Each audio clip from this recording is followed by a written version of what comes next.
deemed the celebrity whisperer by Playboy. This is the best interview of the day. Thanks for having me. You hit the nail on the head. 100%. Period, yeah. Touch them. They're cracking me up. Wear them, baby. She's good. Taylor Ferber.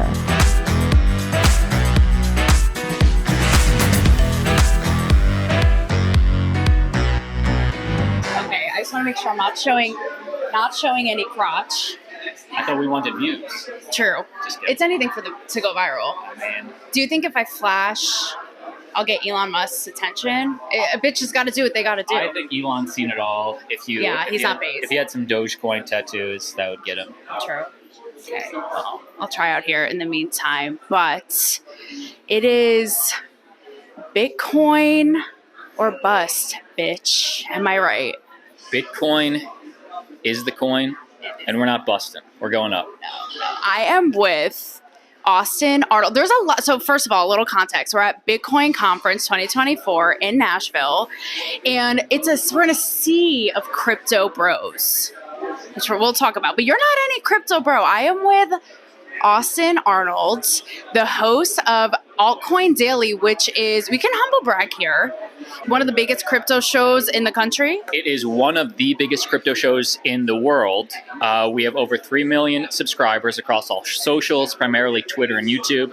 But we post a video every single day going over the crypto market, what the mainstream media won't cover, we'll talk about. So we're doing something a little bit different today. And I just want to tell you, by the way, how committed I am to this sit down with you, because it's hot out there for a bitch, okay? I had to let my under boob sweat subside, and I literally got hit by a car in the parking lot on the way here. So, Austin, I'm committed. That sounds like it's on you. Moment. No pressure. You use a crosswalk. It's like that last one's on you. Listen, individualism and autonomy, that was your personal choice in the vein of Bitcoin. So, first of all, you're really interesting because you're an actor. So he doesn't have a financial coding background per se to speak to some of you. And we're going to talk about all the good things with Bitcoin, freedom, autonomy, don't tell us what to do, etc. My Sage the Fed shirt, all that good stuff. But you have an interesting story because we went to LA with your twin brother, you were not trying to be actors, you were actors, had a Lifetime movie as like the token twins on Lifetime, still getting those royalties, and you were bit by the crypto bug.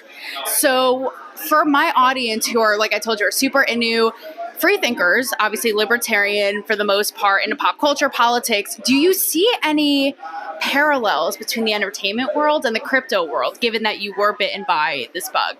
Well, I will say the way the entertainment world is evolving with platforms like YouTube and others, where you can democratize the content. No longer are you waiting for the studios like in the 50s to choose you as the star, or to go through these middlemen, casting directors, to be able to say, hey, you're valuable, you be in this. Now, because of the internet, that's democratized. And if you have talent, you can cultivate that, build your audience on your own. And I like to say, if Martin Scorsese was coming up today, he would be posting on YouTube. Or if Adam Sandler was trying to be a comedian today, he'd be making TikToks. And now you're not waiting for those middlemen to say yes. If you have the talent, you can go. And for what's so appealing for a creator like me is that it's completely revolutionized the way with the blockchain, right? The way that we post content, that we don't have these middlemen. I'm cock-blocked as we speak, shadow banned on Instagram.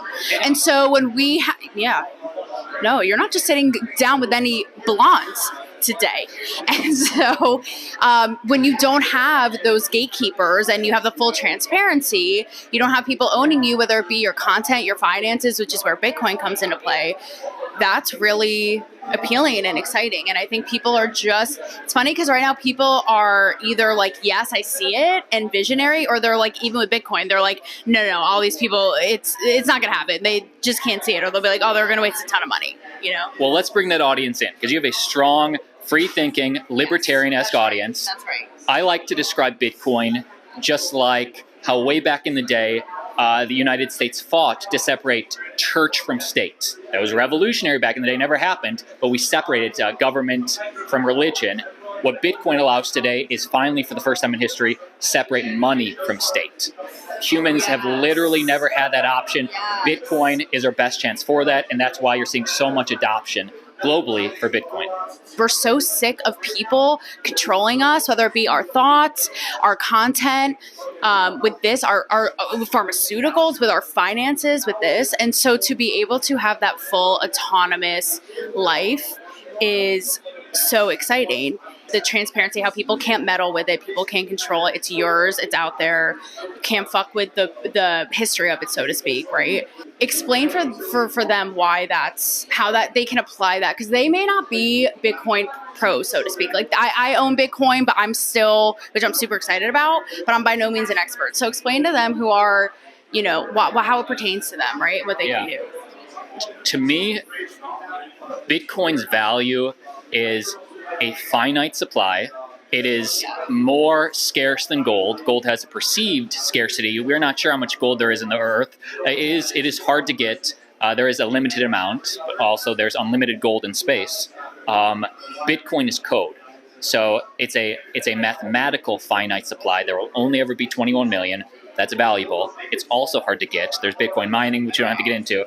But honestly, many, many people who like gold, like Bitcoin, people see it as the digital version. And if you think, Taylor, that in the next 10, 20 years, the world is only trending more digital, just like in the last 10 years, we've only trended more digital, then more people are looking for that digital store of value as they lead the digital life. And Bitcoin is the scarcest asset that we have. So with this turning point, something that I've come to, right, as a 30-something educated woman, is how financial literacy in this country is bleak as fuck. So, and especially as it pertains to this, right? So do you personally think that financial literacy is so bad because, again, it's a means to control us, or the people teaching just don't know, and I hate to say this, but aren't very bright, right? Like, why isn't this 101? To me, money and having a lot of it is as essential and as freedom as sleeping, eating, whatever it is. So why isn't this just, knowledge 101? Taylor, why don't they teach financial literacy in schools? That's what I'm saying. Where is it? I learned how to bake bread, or I learned how to sew, which is valuable too, but literally. Everybody uses finance. I wish I would have learned how to do taxes, learned how to build credit, or just understand the value of money. They don't teach it. I think they should start teaching Bitcoin in schools, but that's the next leg. I think that, one, it's on the individual to have to learn this stuff. That's why I think mentors are so important. You learn it from somebody. But your guess is as good as mine. I guess it's because the United States government wants to teach you how to be a worker rather than a free thinker. But that's why you're shadow banned, because you start talking about the real topics.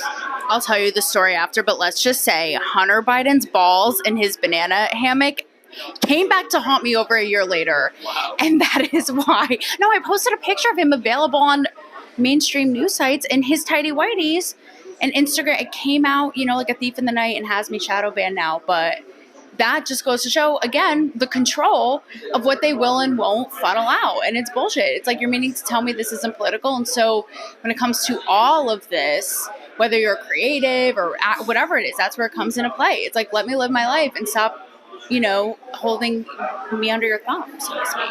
Taylor, would you ever join any of these decentralized platforms that are out there, competitors to Instagram or? Yeah, fuck yes. This is my view on them. I am ready to join the decentralized platform as soon as they're there. This is the issue, though. There's no discovery.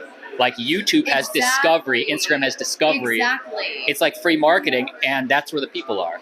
That's the thing. It's like, how do you migrate? And that's why I'm even trying to tell these guys, like, I have a Coinbase account with my Bitcoin, with my Ethereum, but it's like, how can they, it's like, oh, it's so great in theory. How do they apply it to their daily lives, right? And that's, I think, is the struggle of getting people to cross that.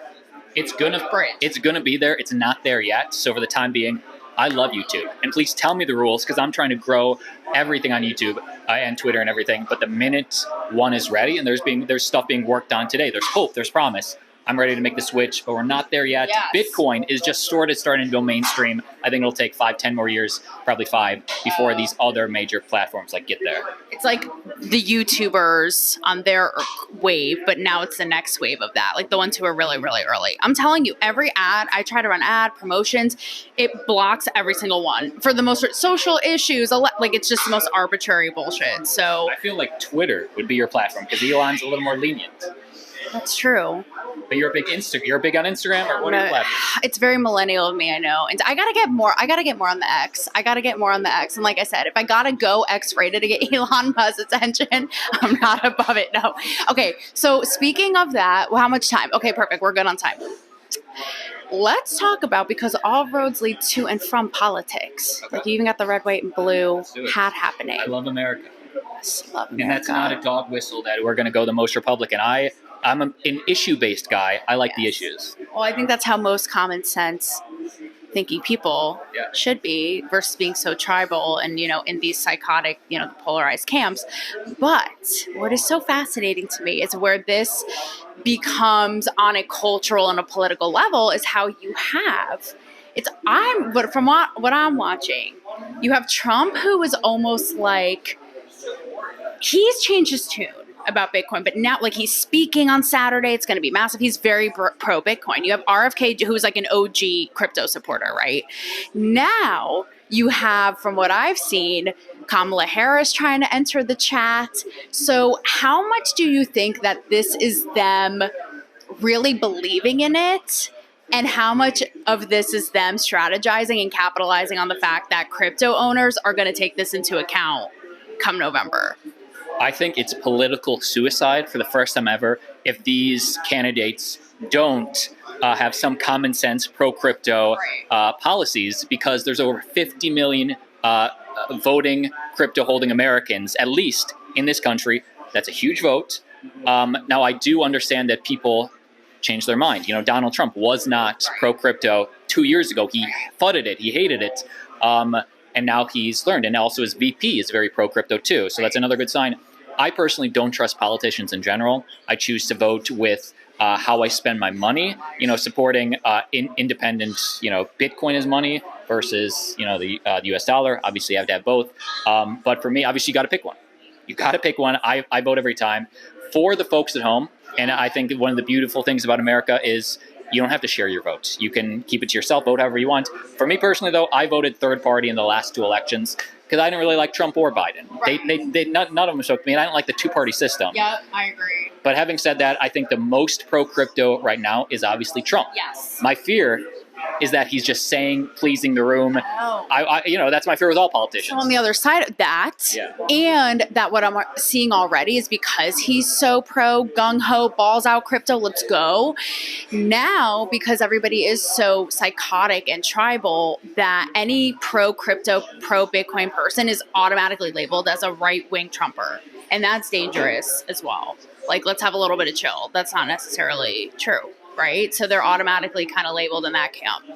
It's like if this was 1999 and, you support the internet, you must be gung-ho Republican. Right. When in actuality, it's a technology.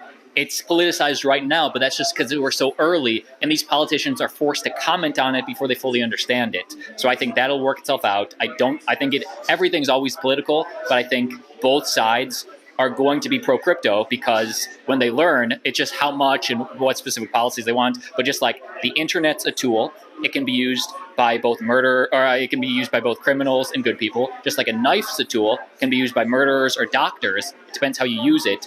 Blockchain and Bitcoin is just a technology. They're going to all be pro in some sense once they learn about it, but we're in these early days, so there's stigma. Well, so speaking of OG, is Elon Musk has been pro-crypto way before, right? And he actually just said in an interview like yesterday or the day before that essentially the US dollar is just going to just be destroyed. Like it's just going to go away and the US is going to go bankrupt and it's going to be a whole clusterfuck. So in human speak for my audience, what does that mean? Because we ride with Elon. Like we're Elon we're Elon fans. Like let's go. I love his Asperger's way. Like he's the way, he's the future. No, but what does that mean? Essentially, is that because here's the thing too, with financial literacy that people don't realize is that the banks control your money, period, and all the money in your savings account. That's not even fucking there. Like people don't realize that. So when he says that, what does that actually mean, and how could that be applicable to our actual lives? And shit hitting the fan. When Elon says the U.S. dollar is going to zero, that's actually every government's fiat currency going to zero. Every fiat currency in history has eventually gone to zero. typically, if we look at averages, they usually last about 200 years. The US dollar is on that cusp. Now, maybe it goes 50 years more. But honestly, every single year, the purchasing power of your US dollar is going down. So, for example, if you have $100 in the bank today, that's going to be worth $98. We have an average inflation rate of 2% a year. These last 4 years, it's been closer to 5%, 8%, meaning the amount, you see it when you go grocery shopping. Things are way more expensive. So even though there's still $100 in your bank account, in 10 years, you're going to be able to purchase 90% of that. And that's normal. And the U.S. has the best fiat. If you look at governments, Venezuela, so many places, That's right. they're literally being deflated in a matter of seconds or years or whatever, so short a time. So that's, again, why Bitcoin's valuable. You're trusting code over people. Bitcoin's monetary policy is set in stone. It's just math, as opposed to we're in pins and needles every 3 months when the Fed has their meeting saying, are we going to cut rates? Are we going to print more money? We don't know what they're going to decide to do next month. Bitcoin's monetary policy set in stone. And what would you say to, because even this weekend, I'm super stoked. There's like Russell Brand, Tulsi Gabbard, people I'm a huge fan of, like Vivek, and obviously rumored Elon Musk, Trump, right? So I could see the mainstream media turning this around and being like, oh, it's just all these greedy, especially as it pertains to like Elon and Trump, right? All these greedy, businessmen, billionaire, and they just want to monopolize everything and get more power and money and all that. What would you say to that? I would say everybody votes in their self-interests. Obviously, if you have a lot of money and you're going to vote in your self-interest, I would say, I personally think that the Democratic, the DNC, and the Republican National Convention, they're closer. They have more in common than they have apart. It's the two-party system I have a problem with. And for me personally, I'm anti-corporatist. So that's the biggest thing I hated about like Hillary and the Bushes were very corporatist too, meaning the big banks, they'll bring it in. It's the haves and the have-nots. The people with money are trying to keep their power and people out. A lot of people liked Trump and still like Trump because he speaks in a very populist sort of way, thinking of the people. So I think that, listen, I love Elon's platform. I think he's obviously very pro-Trump, and it's because that's what he vibes with. Right. And I would just say to everybody, because I am convinced I'm not some tinfoil hat wearing kook, that the powers that Bitcoin, red, white, and blue wearing kook, that these powers that be, we've seen it time and time again with speech, with COVID, with all kinds of shit, are, I'm sorry, trying to disempower us, keep us under their thumb, controlled, poor, working, whatever it is. So I just want to leave everybody with that as we navigate however the media is covering all of this stuff, because I could already see them slanting it one way or the other, especially now that Trump's a big face. But, so, what Austin here said, what's best for you, individualism, bitch, till the end. And before I let you go, we were joking before about how we are in a sausage fest like Nashville has never seen, and unless it's, like a Predators game. And so it is crypto bro mania. And so as a bro, not necessarily like stereotypical crypto bro, I'm not, putting you in that camp. I'm not generalizing here, but talk to me about that and your vantage point being at stuff like this and how it is just a sea of crypto bros galore as far as I could see. And are they stereotyped and given a bad rap? And why aren't there more women here? They're stereotyped, but often it's justified because that is often the vibe. I would say that there's not. You deserve it. There's a lot of bros in finance, so it's not just crypto. It's in the finance world. Typically, men go into that. I think that one of the big things that happened in crypto in 2021, NFTs and art came into crypto. And not to stereotype, but I think that brought in a whole bunch of artists and a lot of women were there. So I think it's better this year than it was 3 years ago. We're open for more. You know what NFTs really stand for? Nice fucking tits. So I'm right. It's common knowledge. So that's why the women, Mr. Altcoin Daily. You should know. You're right. That's why the women showed up, because of that. But it's a hot thing, I'm sure, for you when a woman is literate in this sphere and can show up holding her own. Ladies, nothing sexier than when you can educate me and my friends on Bitcoin or have an opinion. We'll pretend we'll pretend to nod along like it's new information. No. Yeah. Thank you so much. Thank you. This Taylor. is fun. I This is appreciate being on. yeah, of course. And so one last little toss out. You made a joke too before this about 100K, abstinent until 100K. This is what Taylor told me. She's like, Austin, I'll give you some softballs about Bitcoin, and then we're just going to talk about sex. And I'm like, I was like, I was giving a little overview. I'm like, don't worry, we're not going to get in the weeds. We're just going to talk about like autonomy and how it pertains, and then we're going to talk about your sex life. Take it, Taylor, joking, but if you want to pass the baton, take it. I told Taylor, you can ask me about anything. I'm an open book, but I'm not going to answer everything. But gentlemen, now is the time more than ever. Abstinence till 100K. Do you want to hold more Bitcoin or hold more women? I would say that purchasing power, that's a bad way to talk about women, but, this is a joke. I love how he has to explain it. Abstinence till 100K. He's like, women come and go, but fellas, the Bitcoin price, the rise is only once in a lifetime. Unless you find that special woman, then hodl her forever. You gotta weigh it out. You can pull like a Kamala Harris, have a Venn diagram with the woman and the crypto, and see, where the chips may fall. She loves Venn diagrams, and she'll tell you. She does. I bet this one would stump her, and she clarified that AI is 2 letters, and I'm so thankful for that. I don't know about you, but I didn't know that until she clarified. So thank you to Kamala for that. You sound like you just fell out of a coconut tree. I did. I think when I got hit by that truck outside, it was really just a coconut from a coconut tree. And so with that, we'll bid you all adieu. See you later. Wish me luck with all the crypto bros. I think I got this. They want you theirs. I'm going to ask them now. This should be my thing. I'm going to be like, so guys, me... that's actually like I'm being a pimp and prostituting myself, being like me, or with your Venn diagram thing, like me, would you buy me or some crypto right now? Where are you going to take your chances? I don't know if I'm ready to pimp myself like that out just yet. At this conference, get ready to be humbled, because these bros love their crypto, and that's to their detriment. Not that your quality. I'm just saying at this conference, no. Damn. Okay, knock my ego down a few pegs. That's okay. Thank you so much. That was so much fun.